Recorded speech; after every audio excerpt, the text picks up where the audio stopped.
Hello everyone, मेरा नाम आयुषी वर्मा है और आज हम बात करेंगे टेक्निकल एनालिसिस के एक बहुत ही इंपॉर्टेंट टॉपिक जिसका नाम है सपोर्ट एंड रेजिस्टेंस लेवल्स, इसके बारे में। तो आपने हमारी कुछ लास्ट वीडियोस देखा होगा जिसमें हम टेक्निकल एनालिसिस के कुछ टॉपिक्स के बारे में डिस्कस कर रहे हैं। लास्ट वीडियो में हमने डिस्कस किया था ट्रेंड्स क्या होता है और ट्रेंड लाइंस को आप कैसे यूज़ कर सकते हैं, कैसे ड्रॉ कर सकते हैं और उसको प्रैक्टिकली कैसे अप्लाई कर सकते हैं। आज के टॉपिक के बारे में हम बात करेंगे कि आप सपोर्ट एंड रेजिस्टेंस लेवल्स को किस तरह से ड्रॉ करके उन्हें कैसे यूज़ कर सकते हैं। वीडियो स्टार्ट करने से पहले सबसे पहले मैं आपको बोलूँगी कि आप इस चैनल को सब्सक्राइब करें और वीडियो को लाइक करें, नोटिफिकेशन बेल आइकन को भी हिट करें। तो चलिए स्टार्ट करते हैं आज के वीडियो को।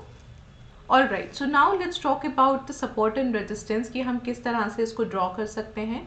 और यहाँ पे मैंने एक टाटा मोटर्स का चार्ट ओपन किया है। हम कुछ लेवल्स ड्रॉ करेंगे, हम देखेंगे कि किस तरह से हम multiple support and resistance levels को ड्रॉ कर सकते हैं। उससे पहले let's talk about the concept अब फर्स्ट एंड समझ लेते हैं कि कॉन्सेप्ट क्या होता है। तो कॉन्सेप्ट के लिए हम क्या एक छोटा सा एग्जाम्पल लेंगे एंड समझेंगे कि सपोर्ट एंड रेजिस्टेंस क्या होता है, फिर हम वापस से टाटा मोटर्स के चार्ट पर आएंगे। तो देखिए, बेसिकली सपोर्ट एंड रेजिस्टेंस ये दो हॉरिजॉन्टल लाइंस होती हैं, दो हॉरिजॉन्टल लेवल्स होते हैं जो आप स्टॉक के प्राइस पे चार्ट पर ड्रॉ करते हैं। ठीक है, ये कैसे ड्रॉ करते हैं वो हम पहले समझ लेते हैं। जो लोअर लेवल होता है इसको हम बोलते हैं सपोर्ट एरिया और इस हायर लेवल को हम बोलते हैं रेजिस्टेंस एरिया।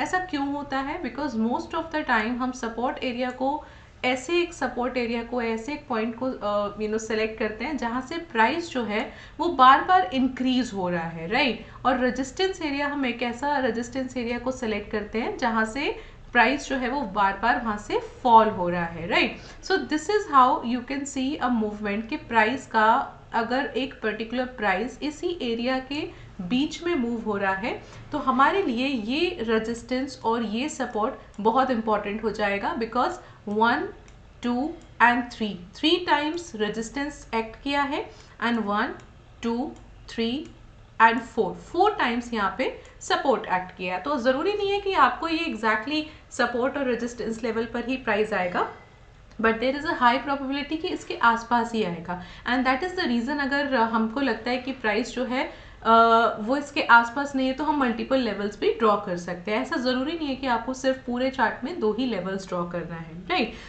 बहुत ही जो एक बेसिक कॉन्सेप्ट है वो ये है कि जैसे जैसे सपोर्ट आएगा या सपोर्ट पर प्राइस आएगा वहाँ से आपका जो डिमांड है वो इंक्रीज होगा। एंड क्योंकि डिमांड इंक्रीज होगा जिसकी वजह से स्टॉक का प्राइस जो है वो भी इंक्रीज होगा। एंड रेजिस्टेंस एक ऐसा लेवल है जहाँ से आपका सप्लाई इंक्रीज होगा, राइट। सप्लाई इंक्रीज होगा मतलब सप्लाई के इंक्रीज होने का क्या मतलब है कि वहाँ से प्राइस जो है वो फॉल होगा। ये कॉन्सेप्ट हमको हमेशा याद रखना है कि रेजिस्टेंस हम उस एरिया को बोलेंगे जहां पे हम देख रहे हैं कि बार बार प्राइस उस लेवल पर आके फॉल हो रहा है। एंड सपोर्ट हम उस एरिया को बोलेंगे जहां पर हम देख रहे हैं कि बार बार एक ऐसा प्राइस लेवल जहां से डिमांड आने की वजह से स्टॉक का प्राइस बढ़ रहा है, राइट। अब ये तो बहुत ही सिंपल हो गया। आप इसमें किसी भी टाइम फ्रेम में आप 5 minutes, 15 minutes, daily chart, 1 minute, yearly chart, quarterly chart, जिस मर्जी चार्ट में आप इसको अप्लाई कर सकते हैं, ठीक है। And the same concept goes फिर with intraday, swing, positional trading, हर तरह की ट्रेडिंग के लिए, ठीक है। अब देखिए, अगर आप ये करेक्ट लेवल्स को फाइंड कर लेते हैं तो आप ये बहुत इजीली समझ पाओगे कि कहाँ से डिमांड और कहाँ से सप्लाई आएगा, ठीक है। अगर आप लेवल्स गलत लगाओगे तो डेफिनेटली आपको वहाँ पे आपकी एनालिसिस गलत हो जाएगी। लेवल्स लगाने कैसे हैं वो हम बात करते हैं। हमें पूरे चार्ट पे या जिस भी ड्यूरेशन का चार्ट आप देख रहे हो उसमें ऐसे प्राइस पॉइंट्स को देखना है जहाँ पे मैक्सिमम टाइम्स वो सपोर्ट या रेजिस्टेंस कहलाने लायक हो, ठीक है। ये हम अभी जब टाटा मोटर्स का चार्ट देखेंगे तो हम देखेंगे कि हम किस तरह से ड्रॉ कर रहे हैं। ये तो हो गया हमारा पहला पार्ट। दूसरा पार्ट क्या होता है, अब आप कहेंगे कि भाई every time the price will not trade in this area, price इस एरिया के बाहर भी तो जाएगा, तब हम क्या करेंगे, राइट। तब हमारा क्या होगा, जो रेजिस्टेंस और सपोर्ट है जिस भी तरफ प्राइस जाएगा रेजिस्टेंस या सपोर्ट दोनों में से कोई एक का रोल रिवर्सल हो जाएगा। ठीक है, कॉन्सेप्ट क्या कहता है कि डिमांड बढ़ेगी, मतलब सपोर्ट पे आके डिमांड बढ़ेगी और वहां से प्राइस इंक्रीज होगा। रेजिस्टेंस क्या कहता है कि रेजिस्टेंस से जैसे ही प्राइस रेजिस्टेंस पर आएगा वहां से सप्लाई इंक्रीज होगी और प्राइस फॉल होगा। तो सेम कॉन्सेप्ट को हम यहाँ पे अप्लाई करेंगे अगर प्राइस ने यहाँ पे हमें एक तरफा ब्रेकआउट दिया, या तो रेजिस्टेंस को ब्रेक करें या सपोर्ट को ब्रेक करें। अब हम दूसरा सिचुएशन लेते हैं कि इस केस में हम क्या करेंगे। तो चलिए एक ड्रॉ करते हैं। मान लेते हैं ये एक हमारा सपोर्ट और रेजिस्टेंस का एरिया ये बन रहा है, ठीक है, and this is support and this is resistance. Okay, now I am just taking an example कि पहले अगर रेजिस्टेंस ब्रेक होता है तो मैं दोनों का एग्जाम्पल यहाँ पे आपको एक्सप्लेन करूंगी। तो मान लीजिए प्राइस यहाँ से बढ़ना शुरू हुआ और यहाँ पर गया, और हर बार की तरह क्या हुआ कि प्रोबेबिलिटी ये था कि रेजिस्टेंस है तो यहाँ से प्राइस फॉल हो जाएगा, बट हमें कुछ और सिग्नल्स मिले वहाँ पे। वो सिग्नल्स क्या हैं, वो चीज़ें क्या होती है, वो हम आगे आने वाली वीडियोस में आपको एक्सप्लेन करेंगे। तो यहाँ से मान लीजिए कुछ ऐसे सिग्नल्स मिले जिससे कि हमको लगा कि ब्रेकआउट की प्रोबेबिलिटी बन रही है। ठीक है, तो यहाँ से जैसे ही प्राइस ने इसको ब्रेक किया, अब क्योंकि ये जो रेजिस्टेंस लेवल हुआ करता था जब तक प्राइसेस के नीचे इस पर्टिकुलर लाइन के नीचे ट्रेड हो रहा था, इस लेवल के नीचे ट्रेड हो रहा था, तो अब क्योंकि प्राइस इसके ऊपर ट्रेड हो रहा है और ये लेवल उसके नीचे आ गया है, तो हम इसको बोलेंगे it is the role reversal of resistance level. कैसे? अब हम इसको क्या बोलेंगे? अब हम इसको रेजिस्टेंस तो बिल्कुल नहीं बोलेंगे, now we will call it a support level. Okay, क्योंकि रूल क्या कहता है कि सपोर्ट एरिया से डिमांड आएगी और उसकी वजह से प्राइस बढ़ेगा, और प्राइस के जो नीचे वाला लोअर लेवल होगा that will always be your support level and higher will be the resistance level.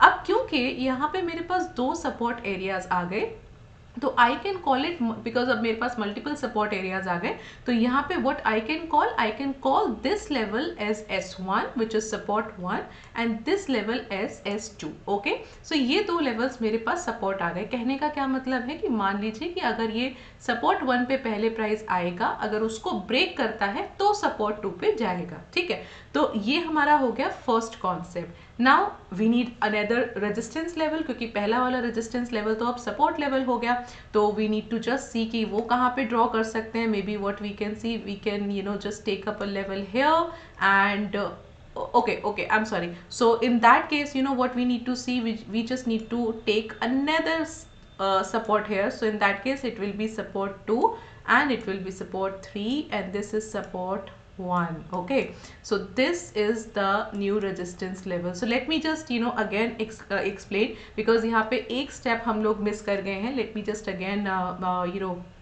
explain it. So what we have discussed till now, like this was the situation where the price was trading in this area and we took this as the support and we took this as the resistance. अब हमको यहाँ पे situation क्या मिला था कि resistance का जो था वो रोल रिवर्सल हुआ था, जिसकी वजह से resistance के रोल रिवर्सल के बाद ये resistance S1 कहलाया और ये S2 कहलाया। ठीक है, now what could happen, I'll extend this particular level and every time the price will reach to this level now, तो जिसकी वजह से मेरे पास ये support हो गया and here I can draw another resistance. So this will be the immediate and the new resistance for the price momentum. Okay, जब तक price is S1 के ऊपर है ये S1 कहलाएगा। Again अगर price यहाँ से break करता है तो this S1 will become R and let's talk about that also. तो ये हमारा रेजिस्टेंस का रोल रिवर्सल हो गया, right. Now let's talk about कि सपोर्ट का अगर रोल रिवर्सल होता है तो क्या होता है। तो मान लीजिए ये हमारे पास एक सिचुएशन थी जहाँ पे प्राइस जो है वो इस एरिया में ट्रेड कर रहा था, ये हमने सपोर्ट ड्रॉ किया, ये हमने रेजिस्टेंस ड्रॉ किया। अभी तक प्राइस बहुत नाइसली इसमें मूव कर रहा था, बट समहाउ यहाँ पे आने के बाद प्राइस ने इसके नीचे ब्रेकआउट दे दिया। अभी किस तरफ ब्रेकआउट हुआ है? सपोर्ट का रोल रिवर्सल हुआ है, डाउन साइड ब्रेकआउट हुआ है। तो हम इस सपोर्ट को अब सपोर्ट ना बोल के रेजिस्टेंस बोलेंगे and since this will be the resistance 1 so this will be the resistance 2। क्योंकि हमारे पास रेजिस्टेंस तो है बट सपोर्ट नहीं है, तो हम एक नया सपोर्ट कहीं पे ड्रॉ करेंगे। मान लीजिए हमको बार बार समझ आ रहा है कि ये एक ऐसा लेवल है जहाँ पे price again and again it's coming but it's going up, तो यहाँ पे हम एक सपोर्ट लेवल को ड्रॉ कर सकते हैं. अगेन इफ यू सी के प्राइजेस ने इसको भी ब्रेक कर दिया, we can just draw another thing. So this support will become again resistance. So यहाँ पे ये रेजिस्टेंस 1 हो जाएगा, ये रेजिस्टेंस 2 हो जाएगा, and this is resistance 3, and new support will be at this much. So multiple support and multiple resistance levels को आप इजीली ड्रॉ कर सकते हैं. So now we have understood how to draw the support and resistance levels on a daily chart. Let's talk about how you can draw on a smaller time frame. So what I have done, I have picked up a Hindalco stock here, and मैंने total duration यहाँ पे 1 month का लिया है, but one candle जो है वो 5 minutes का है. और यहाँ पे हम ट्राई करते हैं कि हमें कितने मल्टीपल लेवल्स मिलते हैं सपोर्ट एंड रेजिस्टेंस के. तो ये एक ओवरऑल चार्ट है जो आई थिंक 10th जून से हमको यहाँ पे मिला है, एंड 10th जून के बाद से हम सबसे पहले देखेंगे कि कौन सा एक ऐसा कंसोलिडेशन एरिया है जहाँ पर हम इसे मार्क कर सकते हैं. तो for that what we need to see, we just need to look at the levels here so that we can draw multiple levels. मैंने थोड़ा सा यहाँ पे जूम किया है, एंड टेक्निकली बिकॉज जब आप स्मॉलर टाइम फ्रेम देखते हैं तो आपको ऑलमोस्ट फ्लैट जैसा मूवमेंट देखते हैं, अनलेस एंड अनटिल बहुत ज़्यादा कोई यहाँ पे स्टॉक में मोमेंटम हो. So let's quickly draw some of the levels here. मैंने एक लेवल इसको ऑप्ट किया है, and another level could be this one. Okay, this one. And now अब इसको थोड़ा सा जूम करते हैं और देखते हैं, एक ब्रॉडर पिक्चर देखते हैं कि ये कितना ड्यूरेशन तक इसमें रहा है. Now just look at this area, right. So I think मुझे थोड़ा और जूम करना रहेगा बिकॉज ये काफ़ी अच्छे टाइम तक इस लेवल में, इस एरिया में रहा है. Okay, all right. So now just look at here closely. You can see कि यहाँ से प्राइस ने इसको फॉल करना शुरू किया था, तो यहाँ पे मैंने एक ये सपोर्ट एरिया लिया था. You can draw multiple levels as well. यहाँ पे के लिए भी आप एक लेवल ड्रॉ कर सकते हो, आप यहाँ के लिए भी ड्रॉ कर सकते हो. That is the different story, because जब प्राइस इस रेंज से बाहर आ जाएगा तो आपको दूसरे लेवल्स को भी ड्रॉ करना पड़ेगा. That is not a big problem, but more और लेस और you can say that overall you can consider these two areas as the major ones, because यहाँ पे most of the time जो है वो स्टॉक का प्राइस रहा है. तो जब तक इस रेजिस्टेंस को आप रेजिस्टेंस तब बोलेंगे जब तक प्राइस इसके नीचे है, और सपोर्ट को तब तक बोलेंगे जब तक इसके ऊपर है. Now if you look eight here you can see that at this point of time ये रेजिस्टेंस से हट के मूव करके सपोर्ट बन जाएगा, and again once the price will come back here ये रेजिस्टेंस वापस आ जाएगा. ठीक है, फिर यहाँ से ये रेजिस्टेंस हट के सपोर्ट बन जाएगा, and this will go on, right. तो आपके पास जो लेवल्स हैं यहाँ पे, क्या वो लेवल्स मल्टीपल टाइम्स काम कर रहे हैं? ठीक है, तो करीब करीब अगर आप 20th जून से देखें, and if you look at here till 6th of July, right. So 6th of July तक ये काफ़ी अच्छा एक लेवल जो है वो यहाँ पे नाइसली बिहेव किए हैं ये दो लेवल्स के लिए. ठीक है, अब इमीडिएटली अगर मैं बात करूँ, मुझे इमीडिएट मूवमेंट को देख के अगर यहाँ पे कुछ एक लेवल ड्रॉ करना है, तो what I can do, I can just look at here, and I will be picking up this level here first of all. Yes, so this level is an important one. Why? because of the simple reason, because of the simple reason, अगर मैं यहाँ कहीं पे होंगी तो ये मेरे लिए बहुत अच्छा एक रेजिस्टेंस काम कर रहा है, और करंट सिचुएशन में ये मेरे लिए बहुत अच्छा एक सपोर्ट काम कर रहा है.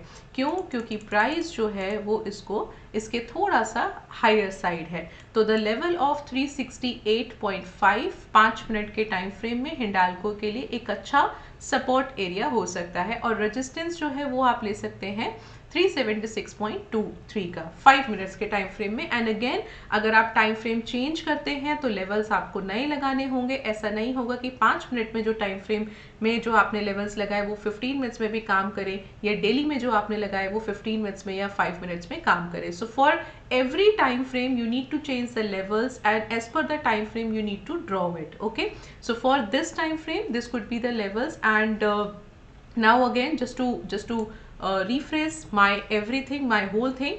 अगर यहाँ से प्राइस 367.15 के नीचे क्लोजिंग देता है, that will be a breakout और that will be a role reversal of the support area. उस केस में आपको एक नया सपोर्ट एरिया ड्रॉ करना रहेगा। अगर 376.23 जो कि ये रेजिस्टेंस है, let me just mark the support and resistance, this is support and this is resistance. तो अभी मैं बात कर रही हूँ 376 मतलब रेजिस्टेंस एरिया की। तो रेजिस्टेंस एरिया के ऊपर अगर प्राइस आ जाता है, क्लोजिंग दे देता है, ब्रेकआउट दे देता है, तो वहाँ पे आपका रोल रिवर्सल रेजिस्टेंस का होगा। उस केस में आपको एक नया रेजिस्टेंस लेवल ड्रॉ करना होगा। और उस केस में क्योंकि अब मेरे पास एक करंट में कुछ ऐसा लेवल नहीं दिख रहा है 376.23 के आसपास या उसके हायर की मैं कहाँ लेवल ड्रॉ करूँ, सो तब आप क्या करेंगे, आप हिस्टोरिकल चार्ट को देखेंगे कि 376.23 के इमीडिएट में ऐसा कौन सा लेवल ले सकती हूँ जहाँ पे कि मैंने देखा पास्ट में मैक्सिमम टाइम्स जो है मेरे पास एक प्राइस पॉइंट्स आया हो, और उन प्राइस पॉइंट्स को देखकर मैं एक लेवल रेजिस्टेंस लेवल को ड्रॉ कर सकती हूँ। एंड सेम वेज अगर हमारे पास लोअर साइड मान लीजिए अगर 367.15 जो सपोर्ट एरिया है, करंट सपोर्ट एरिया है, वो ब्रेक करता है, तो मेरे पास क्योंकि सपोर्ट यहाँ मल्टीपल है, 335.83 का भी है, तो आप वो लेवल भी ले सकते हैं, right? So this is how you can just draw the support and resistance. And trust me guys, if you are trading without these levels, without the trend lines, without the core concepts of technical analysis, I think you are missing out big things. तो definitely आप ये levels को use कीजिए, price action को use कीजिए, trend lines को use कीजिए, क्योंकि ये बेसिक है, ये कोर है। अगर आपका कोर फंडामेंटल्स बहुत सॉलिड नहीं है तो पहले उसे कोशिश कीजिए बढ़िया बनाने की, और आपकी ट्रेडिंग बाय डिफ़ॉल्ट अपने आप इम्प्रूव होते चले जाएगी। So this is all from my side today, and next session में, नेक्स्ट वीडियो में हम समझेंगे कि ब्रेकआउट स्ट्रैटेजी क्या होता है, और भी बहुत सारी चीज़ें समझेंगे। तो आज के लिए बस इतना ही। Let's meet next week. So thank you so much for watching us.